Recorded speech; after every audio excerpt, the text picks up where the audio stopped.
नमस्कार। Vibhas Mishra astrology world में आप सबका हार्दिक स्वागत है। आज का जो एपिसोड है वो है सुखद वैवाहिक जीवन का मूल मंत्र। अगर पति पत्नी के बीच तनाव हो रहा हो, वैवाहिक जीवन में अनबन हो रहा हो, क्लेश हो रहा हो, झगड़े हो रहे हो, तलाक की नौबत आ रही हो, तो उन सब के लिए अगर पति बात नहीं मानते हों, अगर छोटी छोटी बातों में क्लेश होता हो, झगड़े होते हो, आपके पति का कहीं और अफेयर चल रहा हो या किसी और भी कारण से पति को बुरी आदत हो, शराब, सिगरेट या अन्य कोई बुरी आदत हो और आपको ऐसा लग रहा है कि वो आपके हाथ से बाहर हैं, तो या पति या पत्नी किसी में भी इस प्रकार का मतभेद है, तो उन सब के लिए आज का ये महा एपिसोड पति पत्नी के बीच सुखद वैवाहिक जीवन का उपाय। वीडियो शुरू करने से पहले बोलना चाहूँगा कि मेरे YouTube channel Vibhas Mishra astrology world को सब्सक्राइब करें, लाइक करें, कमेंट करें और ज़्यादा से ज़्यादा शेयर करें। तो चलें आज का वीडियो शुरू करता हूँ कि सुखद वैवाहिक जीवन का मूल मंत्र। सबसे पहले अगर कुंडली के बारे में देखा जाए तो आपकी कुंडली का, जन्म कुंडली का सप्तम भाव वैवाहिक जीवन को बताता है। सप्तम भाव का पीड़ित होना, सप्तम भाव में शनि या राहु का होना और शनि या राहु की महादशा चलना, सप्तमेश का पीड़ित होना, अस्त होना, ये वैवाहिक जीवन में क्लेश का कारक है। वैवाहिक जीवन में क्लेश का एक और कारक है मांगलिक दोष। जब पति पत्नी में कोई एक मांगलिक होते हैं और दूसरा नॉन मांगलिक होता है तो भी वैवाहिक जीवन में परेशानी आती है।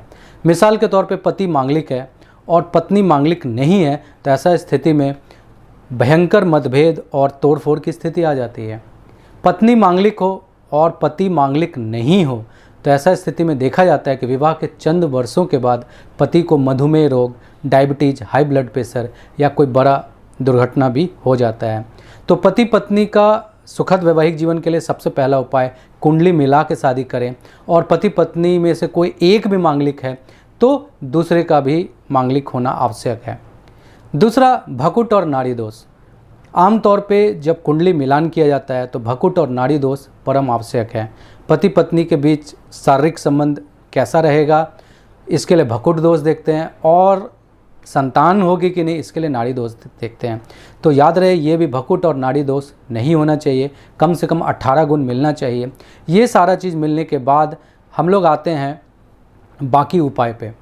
कुंडली में कभी कभी बृहस्पति का कमज़ोर होना, शुक्र का कमज़ोर होना, विवाह के स्थान में राहु का होना, शनि का होना, शनि का वक्री होना और शनि की महादशा चलना, सप्तम भाव वैवाहिक जीवन के स्थान पर जिसको विवाह स्थान कहते हैं, कुंडली का सप्तम भाव, वहाँ पे राहु का होना और राहु की महादशा चलना, मंगल का होना, मंगल की महादशा चलना, ये सब वैवाहिक जीवन में तोड़फोड़ और वैवाहिक जीवन में तलाक की नौबत का कारक है।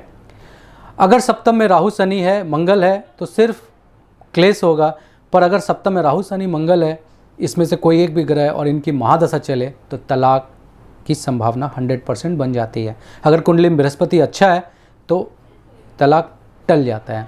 अब चले कुछ उपाय बताता हूँ। इस उपाय को करने से अगर वैवाहिक जीवन में क्लेश है, मतभेद है, किसी प्रकार की भी समस्या है और अगर आप ये उपाय करते हैं तो यकीनन वैवाहिक संबंधित जो भी दोष हैं वो नष्ट हो जाते हैं।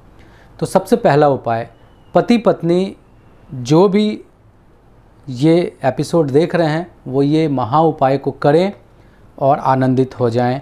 देखें कि आपका वैवाहिक जीवन में आश्चर्यजनक बदलाव आता है। पति का स्वभाव बदल जाता है, उनके व्यवहार में मिठास आ जाता है, पति पत्नी में विचार मिलने लग जाती हैं और फिर करोड़ों का फासला, एक घर में रह के जो करोड़ों का फासला है वो धीरे धीरे प्रेम में बढ़ जाता है। सबसे पहला, बेडरूम। वास्तु के हिसाब से देखें तो पति पत्नी का जो बेडरूम है हमेशा वो ईशान कोण में होना चाहिए। ईशान कोण वास्तु का स्थान में बहुत महत्वपूर्ण जगह है। इसे भगवान विष्णु का स्थान कहते हैं, देव का स्थान कहते हैं। आमतौर पे वास्तु में ईशान कोण में पूजा स्थल होता है, पर ईशान कोण में अगर पति पत्नी निवास करे, बेडरूम रहे तो पति पत्नी में कभी क्लेश नहीं होगा। दूसरा उपाय, जिस बेडरूम में पति पत्नी सोते हैं वहाँ का जो चादर है, बेड शीट, वो कभी भी काले या लाल रंग का नहीं होना चाहिए। यानी आप ज़्यादा से ज़्यादा सफ़ेद, मिक्स कलर का सफ़ेद, पीले रंग का चादर और ख़ासकर सफ़ेद रंग का चादर और पीले रंग का तकिया, ये कॉम्बिनेशन का इस्तेमाल करें तो पति पत्नी में मतभेद की संभावना कम रहती है। अगला उपाय, जिस बेडरूम में पति पत्नी सोते हैं वहाँ बांसुरी और मोरपंख का रहना। याद रखें, बांसुरी और मोरपंख ये भगवान श्री कृष्ण और राधे श्याम के बारे में बताता है, और राधे श्याम की जोड़ी प्रेम का प्रतीक है। इसलिए आप जिस रूम में भी सोते हैं उसको पूर्व के स्थान पे एक बांसुरी और 7 मोरपंख इसको लपेटकर किसी टेप से, सेलो टेप से लपेटकर इसको अपने बेडरूम के पूर्व स्थान पर स्थापित करें। इससे भी आपको पता चलेगा कि वैवाहिक जीवन की जो समस्या है वो आहिस्ता आहिस्ता दूर हो गई। अगला उपाय, माँ वैभव लक्ष्मी का उपाय।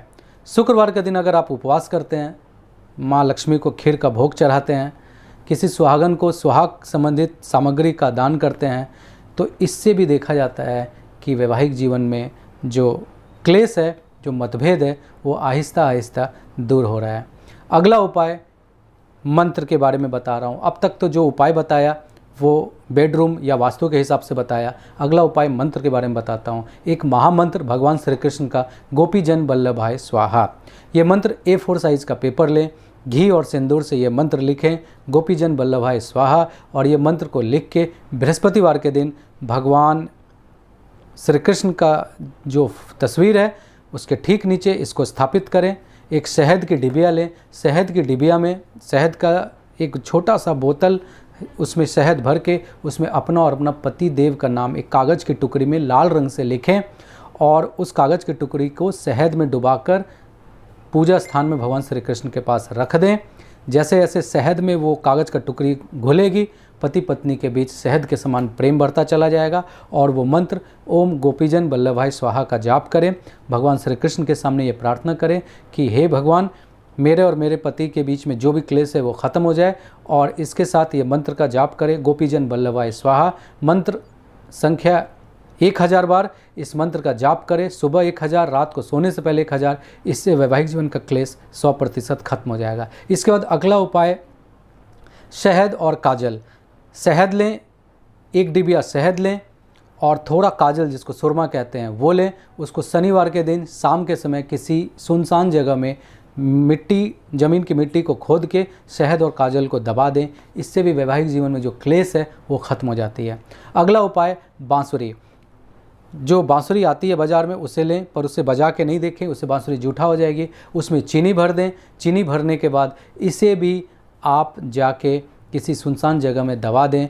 मानसिक शांति मिलेगी, पति पत्नी के बीच क्लेश है वो खत्म हो जाएगा, सौभाग्य की वृद्धि होगी, आयु की वृद्धि होगी, और सबसे बड़ा बात, धन धान से आप परिपूर्ण हो जाएंगे। कभी कभी धन की कमी भी वैवाहिक जीवन का कारक माना जाता है, तो ऐसा स्थिति में बांसुरी और चीनी का उपाय करने से शुक्र बलवान हो जाता है। जब शुक्र बलवान होगा तो धन की समस्या खत्म हो जाएगी, और जब धन की समस्या खत्म होगी तो छोटी मोटी मतभेद भी खत्म हो जाएगी।